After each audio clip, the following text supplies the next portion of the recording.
This is Find Your Dream Job, the podcast that helps you get hired, have the career you want, and make a difference in life. I'm your host, Mac Pritchard. I'm also the founder of Mac's List. It's a job board in the Pacific Northwest that helps you find a fulfilling career.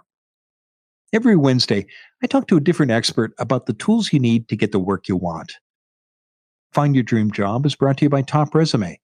Top Resume has helped more than 400,000 professionals land more interviews and get hired faster. Get a free review of your resume today. Go to maxlist.org/topresume. Researchers have found significant differences in how men and women approach looking for work. Understanding and acting on these differences, says today's guest, can have a big impact on your career, salary, and success in the workplace. Jennifer Kass is here to talk about how job search is different for women. She's the founder of Feminista Careers. Jennifer helps women land great jobs faster, and she joins us from Portland, Oregon. Well, let's jump right into it, Jennifer. How does gender affect the way women look for work? Mac, gender affects the way women look for work in so many ways. It starts with the type of work that women look for. Women tend to look for jobs with more meaning and more purpose. It has a huge effect on how they apply for jobs. So they tend to be much more cautious and risk averse when applying to jobs. They tend to write less impactful resumes. They, when interviewing, can really hesitate to share their strengths and to be declarative about their achievements. And then even when you get to salary negotiation, women are much less likely to negotiate salary, and they also tend to ask for more money. So it's a far-reaching effect. What accounts for these differences? Well, one thing for sure is the way that we are socialized. So if you talk to women, you will find that most agree that they were socialized to be modest, to not brag. Even one client even mentioned the word conceited to me the other day. She didn't want to write something on her resume, and she said, "Oh, that sounds conceited," which is just a terrible thing to be conceited or stuck up if you are a young girl. So you learn to be humble and kind of hide your achievements. But on the other hand, we also tend to be rather high achieving and doing well in school. So the achievement is there, but talking about it and telling other people about it is not there. You mentioned high achievement and doing well in school. What other strengths do women enjoy in job search because of gender? Well, women actually are very successful in landing interviews, but the reason for that is not necessarily a great one. They are more hesitant to apply for jobs where they don't meet all of the qualifications. So they'll read a job posting, and if they don't hit every single qualification, they may not apply. So they're applying to jobs where they're a little more of a slam dunk and therefore do tend to get the interview. So that's a plus. They also, and especially when looking for positions that have more purpose and more meaning, they can be very good at networking. So once you get over that hump where you're not afraid to talk to people and share what's driving you personally, you're much more likely to be able to find those positions through, for example, informational interviews that align with your own personal mission and allow you to do something with purpose. In your practice, Jennifer, are you seeing some of these differences in how men and women approach job search beginning to change over time? I am seeing some changes. One change I'm seeing is that employers are trying to write job descriptions with less gendered language. So one difference that we do see is that women hesitate to apply to jobs if they are written in what we consider to be traditionally masculine language. So self-starter, that type of language. In the past, employers really defaulted to writing job descriptions in this kind of language. But they've kind of gotten the message and they're trying to do a better job with that. Well, let's talk about some of the steps that you encourage women to do differently in job search. And one of them is that you share with your clients is to identify your strengths from the start. Why is it important for women to do this, Jennifer? So, this kind of self assessment is important for any job seeker. But if you are going to share your strengths with an employer through your resume, through your LinkedIn profile, through interviews, you need to be able to identify what those strengths are. So, taking the time to do some self assessments before you dive into a job search. So, for example, asking questions like, what am I good at? Going through a list of both hard and transferable skills and really getting the language around what kind of value do you bring to an employer, and thinking about things like, how is my workplace different as a result of me being there? What kind of impact have I had? Those are the kinds of stories that employers really like to hear, and that's how you can share what your strengths are.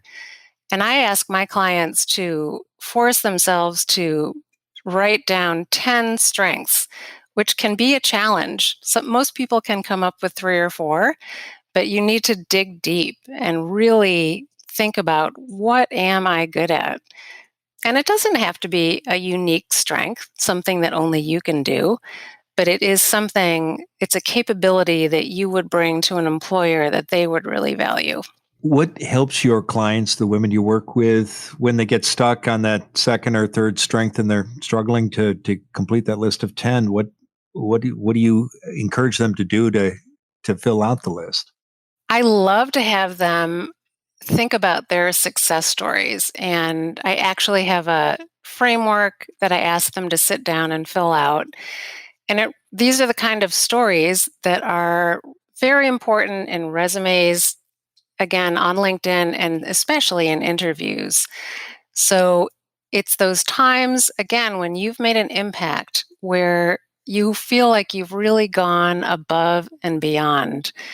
And it starts with any story, setting the stage.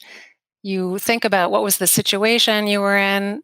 What kind of obstacle were you facing, or what kind of opportunity was there? What kind of positive action did you do? And again, with women, sometimes I have to urge them to say what they did, not what the team that they worked on did. So, what did they personally do? And then, what was the positive result of that action?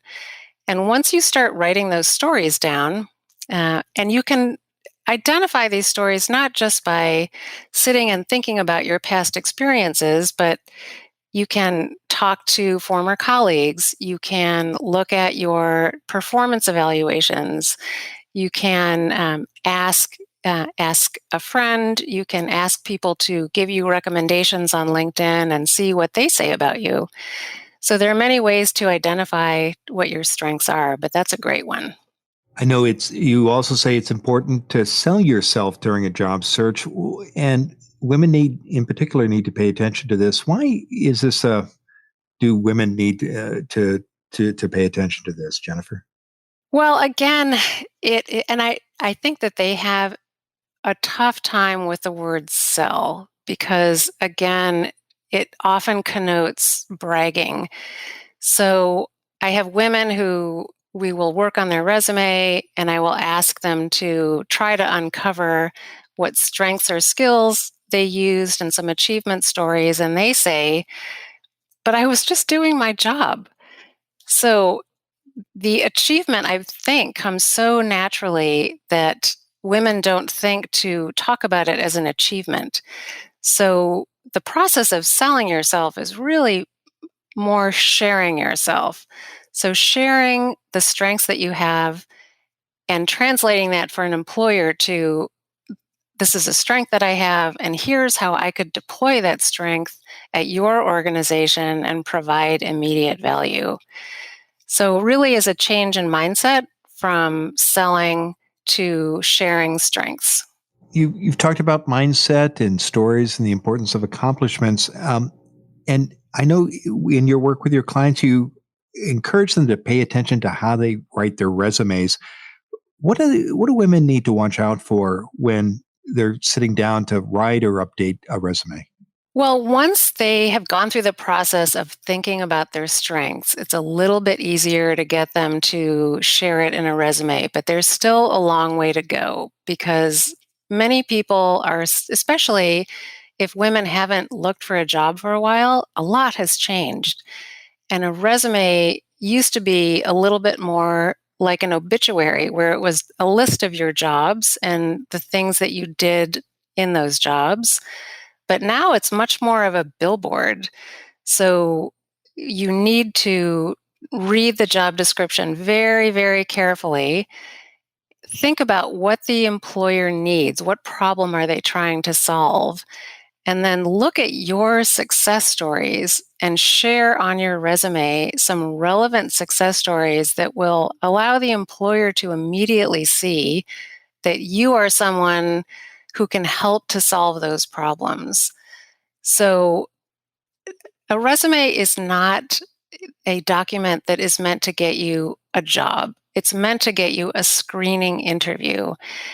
You need to put as much in your resume as you can to convince the employer that you are worth talking to because you have the skills and strengths necessary to provide immediate value. Terrific. We're going to take a break, Jennifer. And when we come back, Jennifer Kass will continue to share her advice on how job search is different for women.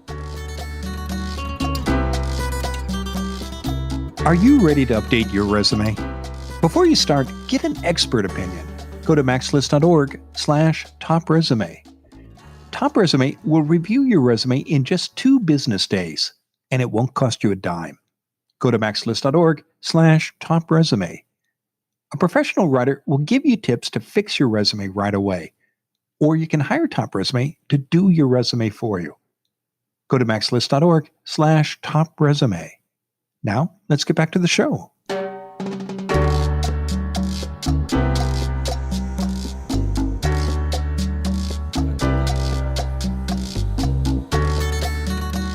We're back in the Max List studio. I'm talking with Jennifer Kass. She's the founder of Feminista Careers. Jennifer helps women land great jobs faster, and she joins us from Portland, Oregon. Now, Jennifer, before the break, we were talking about how job search is different for women. And there are a number of factors we're discussing today. One that you drew to my attention when we were speaking before the show is that women need to be aware of what you call the mom penalty. What's the mom penalty, Jennifer? Well, despite all the advances that we have made, when you are searching for work as a mom, some employers will hold that against you. Now, I think anyone who has lived through the pandemic and worked at home as a mom knows what another kind of mom penalty is. But when you are looking for work, references to being a mother or, for example, being the head of your PTA, anything that makes it very clear that parenting is important to you can be held against you. And it's very unfortunate, but employers often assume that a woman who is a committed parent and also working full time will have to make sacrifices on the job. And sadly, men have the opposite effect, where if a man indicates anything on their resume that indicates that they're a parent, that's considered a plus because it shows that they are stable and grounded. So my recommendation to women is to avoid including anything on your resume or LinkedIn profile that refers to your family unless you have been out of the workforce for quite a while and you have some significant leadership experiences through your children's school, because those are highly transferable. And if you don't have relevant work experience, that can be a great launch pad. What do you do, Jennifer, if you've taken a significant amount of time, 5, 10 years or more, to raise your children, and you need to explain a gap on your resume? What should you say? Well, in situations like that, Doing informational interviews and networking becomes absolutely key because employers and recruiters are very busy and they tend to look for a round peg to go in a round hole. And as someone who's taken a long career gap, you are a square peg. You need to explain why you would be a good fit for that role. You probably are a great fit because of all of the qualities that you've developed during your career break. And many women are doing important work as volunteers or in leadership positions or going back to school, getting certifications. Those are all things that you can share on your resume. But the most important thing is to find people who can recommend you as a great potential employee, because then you skip over that obstacle that a resume with a big career gap can be. You mentioned in the first segment that women can be put off by traditional masculine language and job postings. Um, what should women do when they see this language? Should they give this job a second look? How do you advise your clients? I advise them to remember that job postings are written by recruiters and they can be very poorly written in many different ways. The gender skew is not the only way that job postings are written poorly. So if it's a job that seems like it would be a great fit otherwise, I absolutely recommend that they apply. But again, do some informational interviewing to get better intel on what the culture of that company actually is. Because the job posting could be a reflection of the culture, but it could just be a reflection of a recruiter who doesn't know how to write job postings very well. What are some of your most recommended questions to ask in informational interviews when you're trying to read between the lines of those job postings and suss out the culture of a company? Well, informational interviews are conversations that are so incredibly helpful, and they allow you to get, as we've been discussing, inside information on the company. So you always want to ask, what do you love about working there? What types of opportunities are there for professional development? And once you start an informational interview, it becomes a conversation. So I always advise my clients to ask someone for 20 minutes of their time, because most people are flattered to be asked their opinion. They can spare 20 minutes, and it actually takes them away from what might be kind of a humdrum day and gives them the opportunity to do something a little bit different. And if you establish a connection, which, which women can be very good at, that informational interview can go much longer than 20 minutes so that you can get much more detailed about what the culture is like, what the compensation is like, what the actual job duties are like. Are they actually what is written in the job post, or is the job itself quite different? Because that does happen. So much you can learn. You mentioned earlier in the first segment that gender difference about qualifications. Women often think they need 100% of the required qualifications. What do you suggest to your clients that when they should apply for a job, when they have 60 or 70% of the qualifications? Do you have a thought there? I advise my clients that if they have at least half the qualifications, that they should go ahead and apply. In any job post, of course, there are requirements and then there are desired qualifications. Many employers have fairly lengthy lists of requirements, which aren't always requirements. And then the desired qualifications are often everything but the kitchen sink that they throw in there, hoping that they will find that purple squirrel who actually does have all of those qualifications. But I advise them, if they have at least half, to go ahead and apply with a very strong application. And what's been your experience with the clients you work with who do that? What kind of success do they see?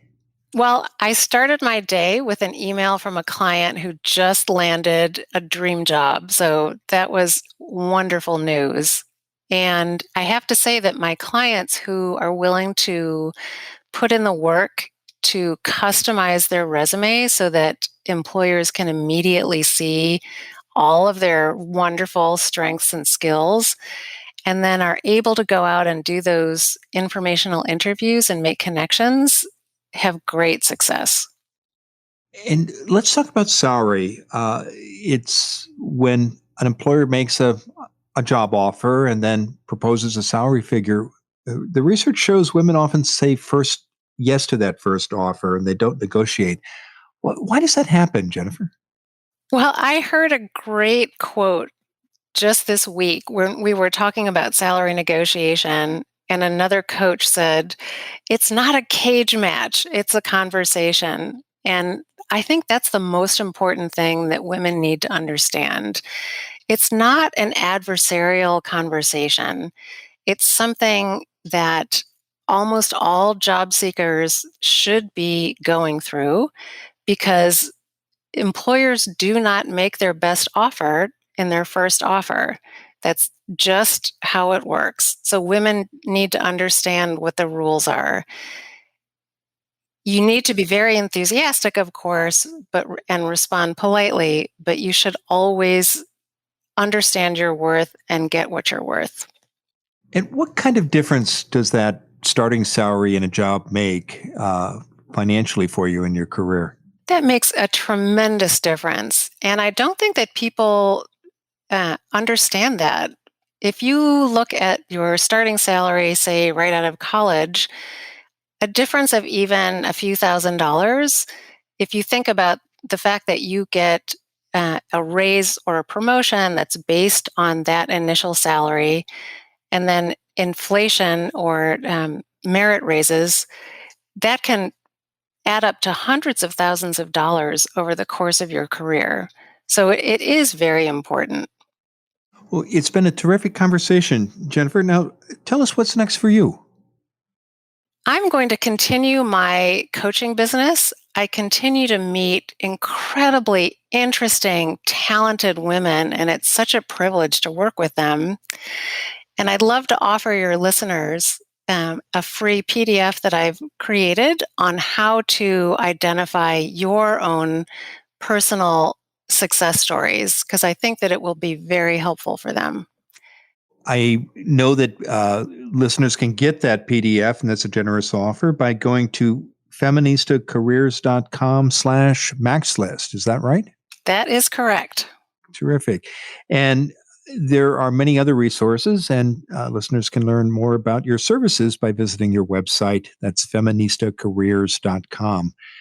Now, Jennifer, given all the great advice you've shared today, what's the one thing you want a listener to remember about how job search is different for women? I want them to remember that they have amazing skills and strengths, and that the world wants to know about them.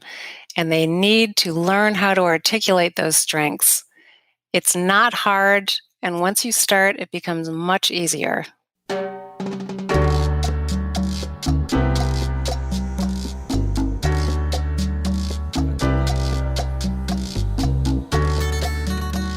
Make sure you never miss an episode of Find Your Dream Job.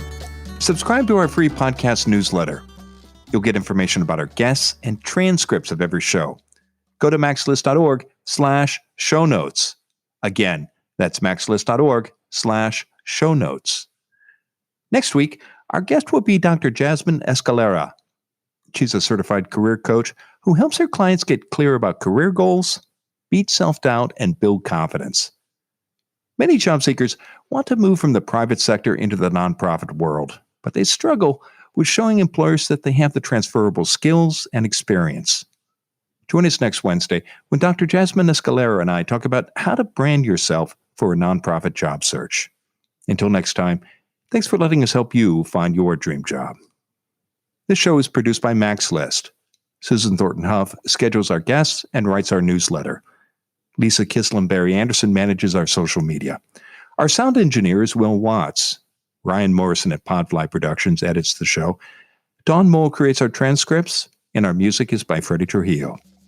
This is Mac Pritchard. See you next week.